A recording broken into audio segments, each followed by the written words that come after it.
Bonjour à tous. Je suis, comme tous les maires, très content de vous présenter ma commune et ce qu'on y fait pour la biodiversité. Voilà. Donc déjà, vous la situez donc au sud du Bas-Rhin, en plein cœur de la plaine rhénane, consacrée à l'agriculture intensive. Vous voyez, alors, j'ai pas encore mis le logo capitale de la biodiversité. Je suis un peu superstitieux.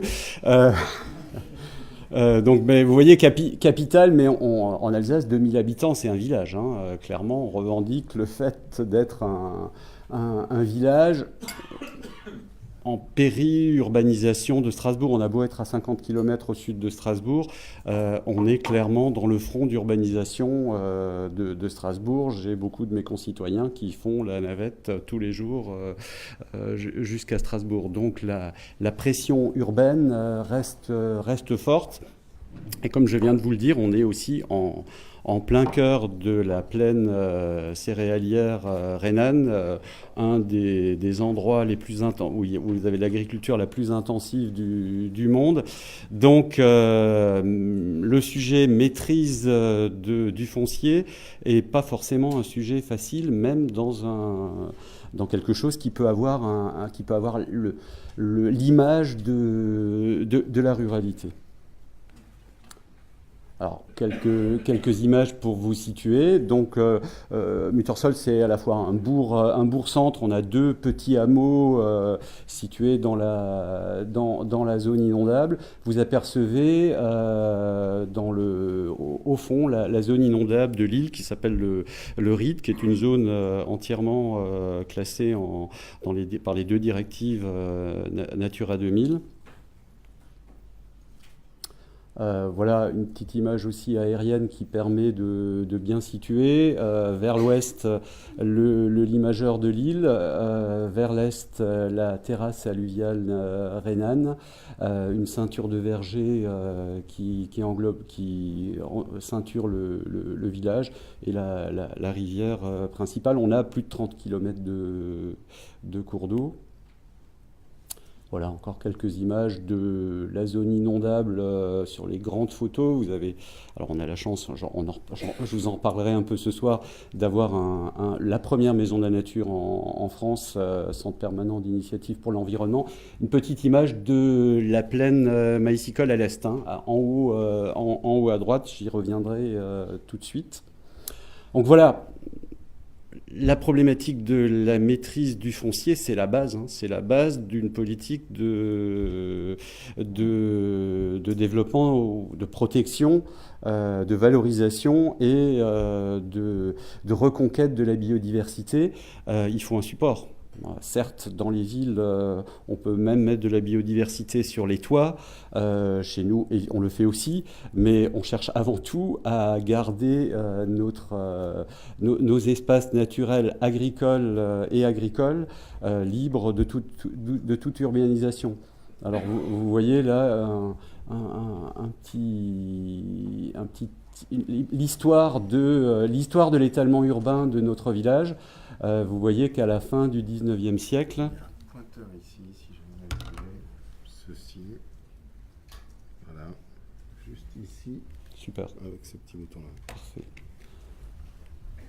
Donc, vous voyez, fin du 19e, ce qui est en rouge. Tout le reste, c'est depuis le début du XXe siècle, toutes les différentes étapes de la périurbanisation, avec notamment au nord des quartiers de type lotissement. Au passage, aujourd'hui, Muttersol, c'est 2040 habitants. À la fin du 19e, c'était 2400 habitants ici dans le rouge. Hein. Alors bon, il ne s'agit pas de revenir à trois familles qui étaient dans les mêmes maisons, voilà, mais bon, on voit quand même qu'il y a probablement un potentiel pour éviter l'étalement urbain. Alors, qu'est-ce qu'on fait par rapport à... C'est encore une autre image un peu plus ancienne. Voilà, vous voyez, bon, est-ce que je peux revenir en arrière si je passe sur le... Ah oui, voilà, c'est bon. Juste pour vous montrer. Bon, moi, ce que je dis, c'est Si je prends en gros l'image du village, du bâti fin de la Deuxième Guerre mondiale par rapport à aujourd'hui, en gros, il y a eu 2 générations qui se sont succédées. On a triplé de surface. Ça veut dire qu'en 2 générations de l'histoire de l'humanité, on a triplé l'usage du sol. S'il y a vraiment, et ça je l'explique régulièrement à mes concitoyens, là le développement durable, ça veut dire quelque chose. La ressource espace, au sens du support foncier, à ce rythme-là, on touche les villages voisins, juste pas du côté de la zone inondable, on est protégé, là il n'y a pas de risque qu'il y ait trop d'urbanisation en zone inondable, mais dans toutes les autres directions, dans 2 générations, à ce rythme-là, on touche nos voisins. Et évidemment, la question, qu'est-ce qu'on mange, hein ? J'ai beaucoup de sympathie pour l'agriculture urbaine, mais je ne pense pas que c'est ce qui nourrira le monde. Hein. Et donc, vous voyez, rien que le village, je reprends le pointeur, le village qui est ici, Wittisheim, a le rythme d'étalement urbain à peu près le même que le nôtre, même pire, parce qu'il paraît, l'agent d'urbanisme strasbourgeoise nous avait classé comme relativement vertueux du point de vue de l'étalement urbain. Mais enfin bon, c'est comparé aux autres, le village suivant, il est là aussi. Donc vous voyez qu'on arrive à une espèce d'urbanisation californienne dans les 2 générations qui viennent si on continue à ce rythme-là. Donc qu'est-ce qu'on fait ? Ben voilà, vous avez là, c'est un document du PADD, on est en train de faire notre PLU, on a un peu de retard pour des raisons que je n'ai pas le temps de vous expliquer aujourd'hui. Enfin si, vous pouvez le deviner, on a une zone inondable, hein, donc on est dans un PPRI, je ne vous explique pas les sueurs froides du maire. Hein. En gros, on n'a pratiquement plus le droit de construire quoi que ce soit, en attendant que la digue, on a une digue des Hautes-Eaux qui nous protège, mais vous savez que dans le cadre des nouvelles réglementations, les digues sont considérées comme effacées, et qu'on raisonne en effacement de digue, ça veut dire que nous, on est sous l'eau en permanence. Hein. Je n'ai pas eu le temps de vous montrer, mais le bourg-centre est vraiment protégé par une digue, donc il faut qu'on fasse la démonstration qu'elle est résistante à l'aléa de référence, et à partir de là, on pourra... Mais ce qu'on a décidé, c'est ça, c'est de geler l'enveloppe urbaine. Hein.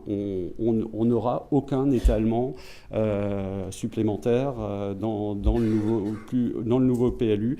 Donc il n'y aura plus de lotissement. J'ai tendance à dire à mes concitoyens que voilà, le modèle lotissement, c'est fini, qu'aujourd'hui, il va falloir accueillir. Donc on nous assigne, le SCOT nous assigne l'accueil quand même de l'ordre de 350 habitants supplémentaires dans les 15 ans qui viennent. Donc l'idée, c'est de les accueillir dans l'enveloppe urbaine actuelle.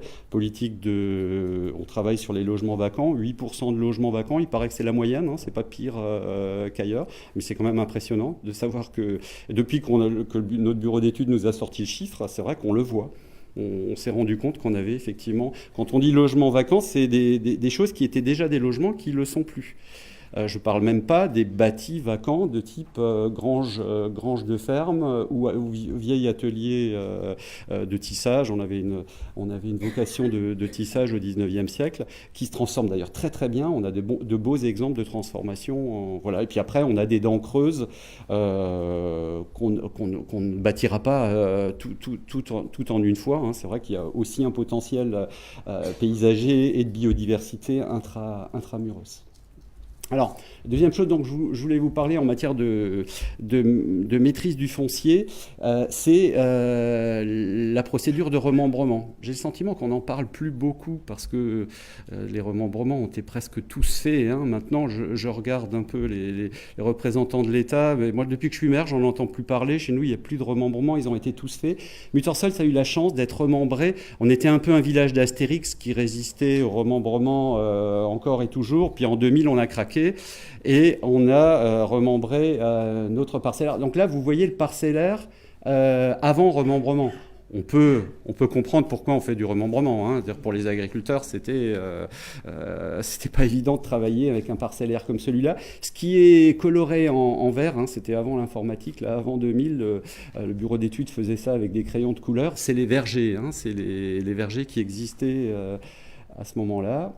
Donc là, vous avez encore un petit comparatif avant-après remembrement. À l'est du village, vous pouvez imaginer les dégâts quand même que ça a fait. Sur l'est, on a essayé de limiter les dégâts, on a essayé de les compenser Ça, je vais vous montrer tout de suite comment. On ne les a pas entièrement évités. On les a par contre presque entièrement évités dans la partie Natura 2000, zone inondable, où on avait obtenu que le ban communal ne soit pas remembré, qu'on fasse une réorganisation foncière. C'est un remembrement light qui a très très bien fonctionné à la satisfaction des agriculteurs et bien sûr des naturalistes. On a retrouvé notre zone inondable à peu près intacte, tout en augmentant la taille des parcelles. Alors, sur la partie est, il y a quand même eu des dégâts. Et vous voyez que ça, c'est une diapo qui montre les zones humides, les zones humides du ban communal. Donc la grande zone inondable sur la partie ouest. Et puis des reliquats de bras. Ça, c'est un ancien bras du Rhin. Un bras fossile du Rhin. Vous voyez, le Rhin, avant d'être canalisé, il pouvait déborder dans l'ensemble de la plaine, et il a laissé des bras fossiles que vous voyez bien. Et donc ce bras, je vais vous montrer ce qu'on a réussi à en faire grâce au remembrement. Mon propos, c'est de dire que le remembrement, pourquoi pas rêver au fait qu'il puisse aussi devenir un outil de reconquête de la biodiversité. Il a jusqu'à présent servi à la productivité agricole, avec de bonnes raisons, mais on pourrait très bien imaginer que dans le cadre de réorganisation foncière, on favorise aussi ce type de trame verte. Voilà, je vais passer cette diapo. Voilà. Vous les voyez bien, les diapos? Vu l'angle dans lequel je suis, oui, ici c'est mieux. Donc vous voyez la plaine maïsicole, en termes de biodiversité, c'est assez proche d'un désert. Et vous voyez ce qu'on a réussi à faire. C'est un vrai corridor. Là, tout ce corridor-là, il n'existait pas d'ailleurs avant.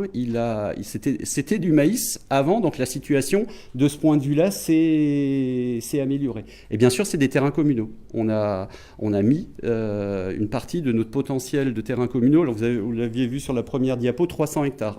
Sur 1200 hectares de ban communal, notre commune est propriétaire de 300 hectares. Je ne crois pas que ce soit une situation particulièrement exceptionnelle. En Alsace, en tout cas, les communes, c'est l'héritage de la Révolution. C'était souvent ce qui appartenait aux paroisses et qui a été transféré aux communes pendant la Révolution. Et donc, on se retrouve avec... en l'occurrence, on avait des terrains assez dispersés. L'axe qu'on a pris, c'est d'en faire un grand corridor vert.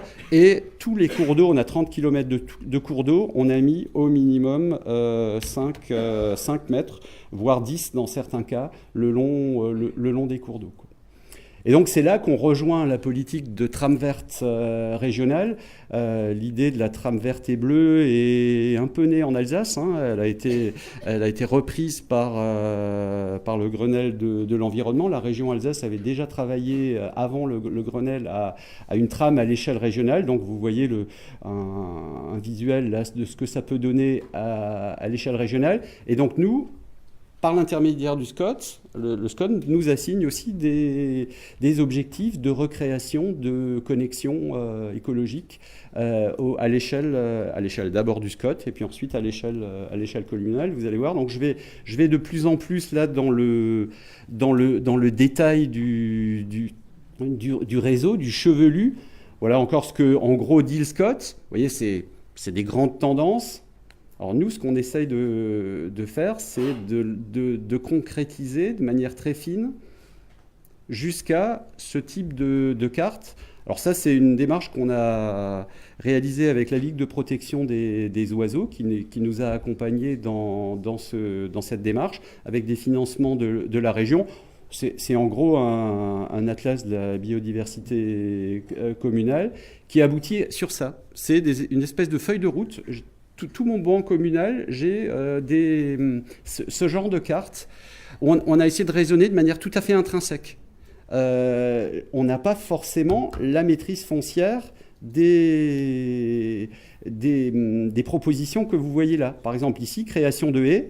On n'a pas la maîtrise foncière. C'est le long d'un chemin. Le chemin, c'est un chemin association foncière et on est au bout de parcelles. Mais ceci dit, du point de vue de la connexion entre un noyau de biodiversité et un autre noyau qui se trouve ici, ça a intrinsèquement un intérêt. Donc, l'idée, c'est qu'avec cette feuille de route, on essaye d'utiliser toutes les opportunités qui se présentent, les disponibilités foncières. Il y a de temps en temps des agriculteurs qui partent à la retraite. Sur les terrains communaux, le propriétaire peut faire valoir son droit à choisir le nouvel exploitant, et à ce moment-là aussi d'avoir une discussion avec le nouvel exploitant pour savoir ce qu'on fait sur la parcelle. Donc vous voyez par exemple, je vais vous le montrer tout à l'heure, ça par exemple, on va le mettre en emplacement réservé dans le plan local d'urbanisme. Donc là on profitera d'éventuels changements de propriétaires pour pouvoir réaliser cette haie à cet endroit-là. Ici, vous voyez le corridor vert dont vous avez vu les photos tout à l'heure. Il est en grande partie communal, mais là, il y a un trou. Un trou qui n'est pas propriété communale. Pareil, on va mettre un emplacement réservé. Je vous le montre tout de suite. Bon, voilà, je ne vais pas rentrer dans tous les détails. Vous voyez, un peu partout. Oui, j'arrive. Alors, une chose qui est importante dans la question de la maîtrise foncière, c'est de maîtriser ses propriétés. Je ne vais pas généraliser, mais en tout cas, mes prédécesseurs, la seule chose qu'ils faisaient, c'était d'encaisser le montant du bail. Personne ne savait dans ma commune qui réellement exploitait quel terrain. Parce que celui qui paye, ce n'est pas forcément celui qui exploite. Il y a des arrangements, etc. Donc nous, là, ça a été un gros travail avec mon secrétaire général d'arriver à ça. Vous voyez, là, vous avez toutes les propriétés communales, mais maintenant, on sait exactement qui les exploite. Et on engage un dialogue avec chaque exploitant sur des bases réelles.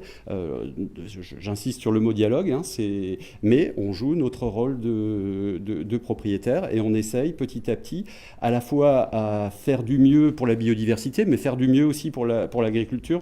Moi, je suis intimement convaincu que les deux choses vont de pair. Voilà, alors ça c'est un des futurs plans du PLU.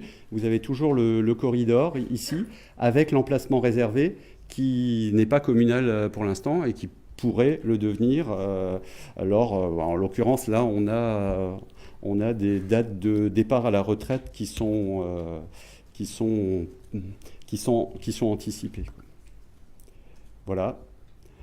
Dernier sujet très rapide, un sujet très important pour les communes. On a tendance à l'oublier parce que c'est tellement évident, mais c'est l'eau potable. Une des compétences principales d'une commune, c'est de fournir l'eau potable. En plaine d'Alsace, pour les raisons d'agriculteurs intensifs que vous pouvez deviner, ça va plus tout à fait sans effort. Vous avez là notre château d'eau avec le captage d'eau. La photo est un peu trompeuse parce qu'on voit une culture de moutarde, mais sinon c'est régulièrement du maïs avec toutes les problématiques qu'on peut deviner. Donc on a un gros travail là avec notre syndicat départemental d'adduction d'eau, le SDEA, et bien sûr avec les agriculteurs pour trouver des solutions d'agriculture moins intensive, compatibles avec le maintien de la qualité de l'eau. Et donc là, on pourrait être une des premières communes à utiliser, on est en train d'étudier, alors c'est pas aussi facile que ce qu'on pouvait le penser, mais il y a une nouvelle disposition de la loi biodiversité qui nous semble intéressante et qui pourrait s'appliquer là, c'est les obligations réelles environnementales. On a un propriétaire, la mairie, on a un organisme environnemental qui est le syndicat d'adduction d'eau, et on a des agriculteurs, et donc un contrat à trois permettrait d'aboutir à ces obligations réelles environnementales qui s'inscrivent comme dans le livre foncier. Voilà, quelques petites images pour vous inviter à Muttersols quand vous voulez.